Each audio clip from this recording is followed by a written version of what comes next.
Estamos em mais uma edição do programa Direito e Dever e Cidadania em Ação pela TV Destaque.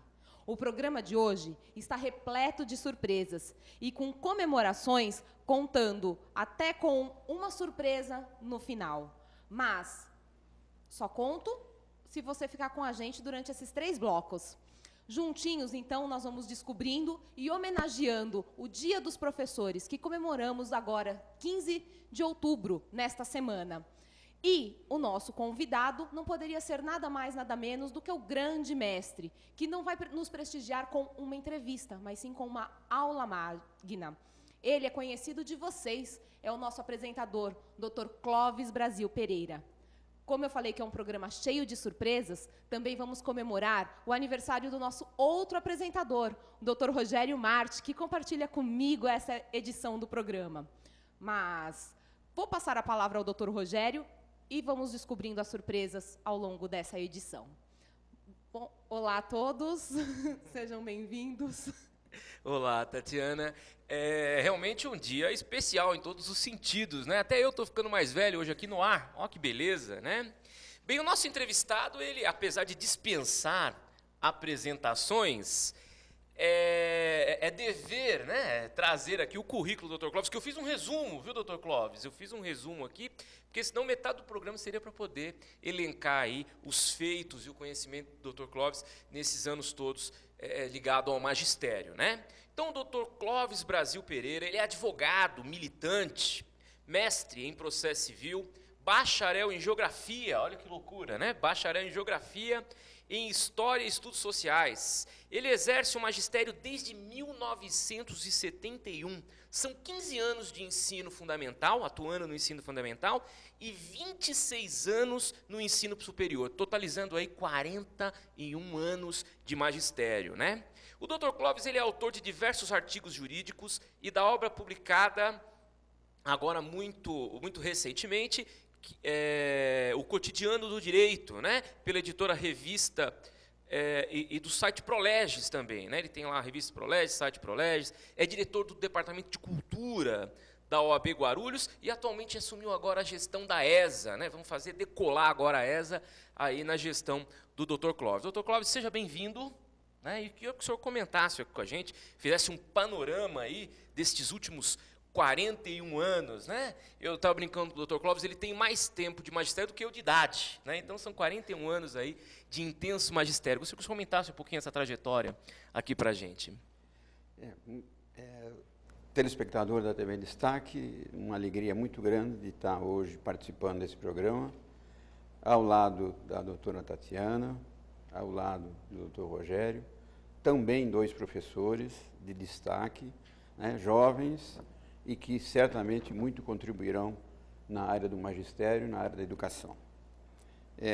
Realmente, quando se fala em números, a gente fica até meio assustado, né? Quando você fala aí 41 anos, realmente a gente nem para muitas vezes para pensar o que isso significa.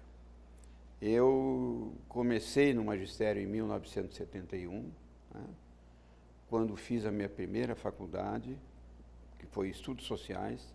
Aqui eu sou aluno da primeira turma da antiga Faculdade de Filosofia, Ciências e Letras Farias Brito, que depois se transformou na Universidade de Guarulhos.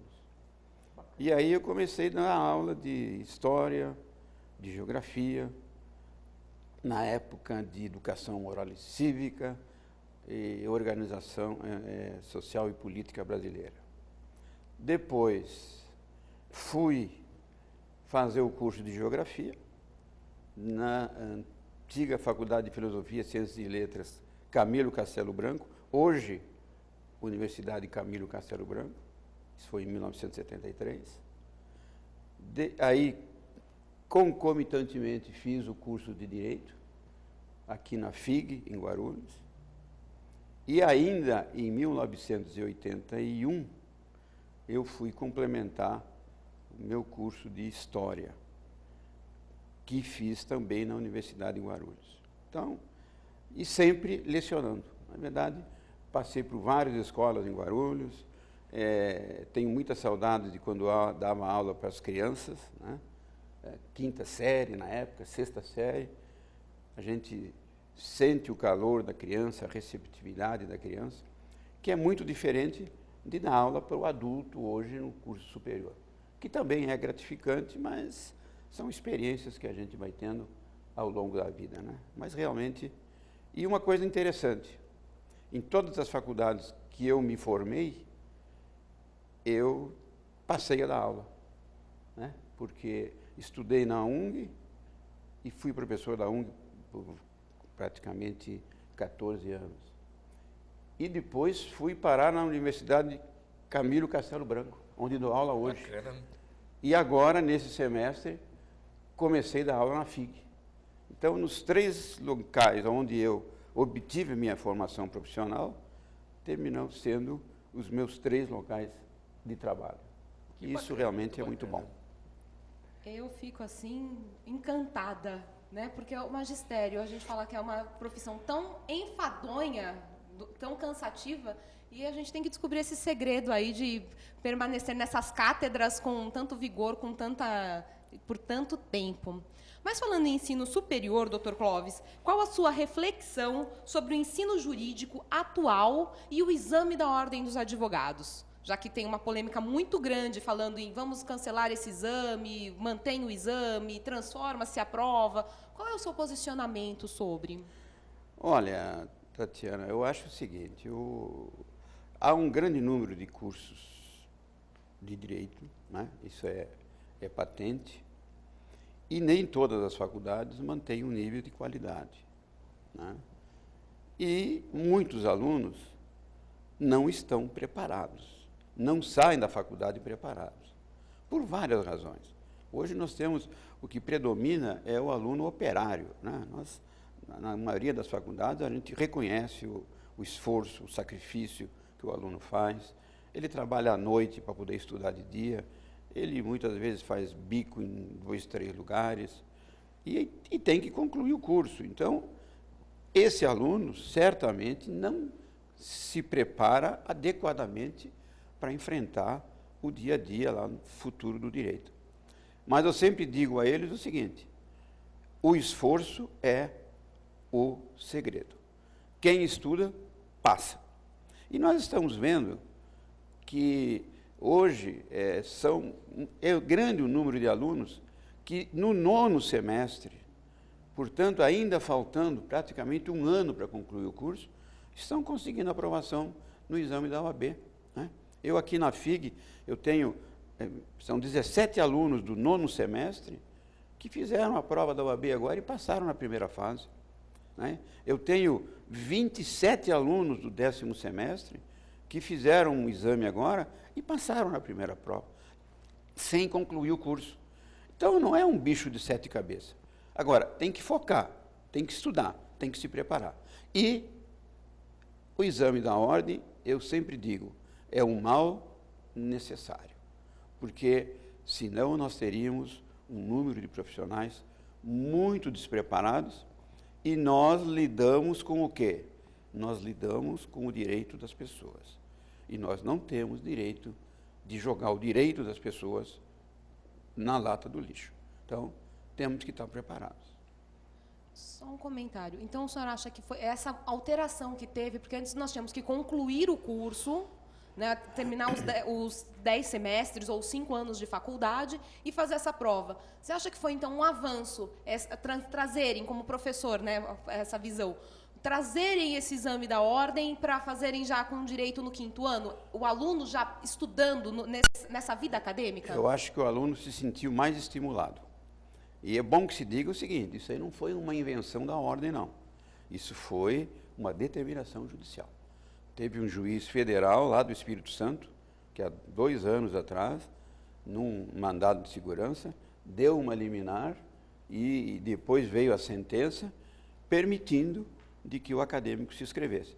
O que ele ressalvou é o seguinte, para se inscrever na ordem, tem que ter concluído o curso. Mas para fazer o exame, não havia necessidade. Ora, se eu no 9º semestre mostro conhecimento para ser aprovado, por que eu tenho que esperar concluir o curso? Então, eu acho que a ótica dele foi boa, né? Foi uma visão realmente de bom senso, e a ordem teve que cumprir essa ordem, a ordem teve que cumprir a ordem, né? E depois acho que ela gostou da ideia. E o mais interessante de tudo é que quebrou o paradigma psicológico da coisa, né? Porque o aluno, quando ele senta para fazer o exame, ainda nos bancos acadêmicos, ele não tem aquela pressão, aquela responsabilidade, né? E o exame de ordem hoje ele tem um fundo psicológico. E ele sabe que terá outras oportunidades se não passar naquele. Exatamente. Então ele relaxa, né? E no momento que ele relaxa, flui o conhecimento, ele consegue, né, fazer toda uma interpretação no tocante à prova e caminhar, né? A cobrança é muito grande para o aluno que faz o exame de ordem. Com toda certeza. Cobrança dele mesmo. O maior prejuízo que nós sentíamos é porque até então, ao 5º ano da faculdade, nós éramos estagiários. E saíamos, nós não éramos nada. Nem estagiário, nem, de fato, bacharel, advogado. Porque não tinha-se a carteira que nos dava condição de advogar, de trabalhar na área. Eu acho que essa foi o maior avanço. E nós vamos fazer agora uma pequena pausa, né? Lembrando que esse programa será reapresentado na sexta-feira agora, às 7h30 da manhã, depois ao sábado, né, no sábado seguinte às 21h30 e no domingo às 22 horas. E se você tem interesse em ser o nosso anunciante, em estar participando com a gente aqui na parceria firme com o programa, é só ligar para o número 2468-8199 ou diretamente lá na Casa do Advogado, Rua Luiz Facini, número 16, Centro. Ou ainda pelo e-mail, oabdireitosedeveres@oabguarulhos.org.br. Voltamos já.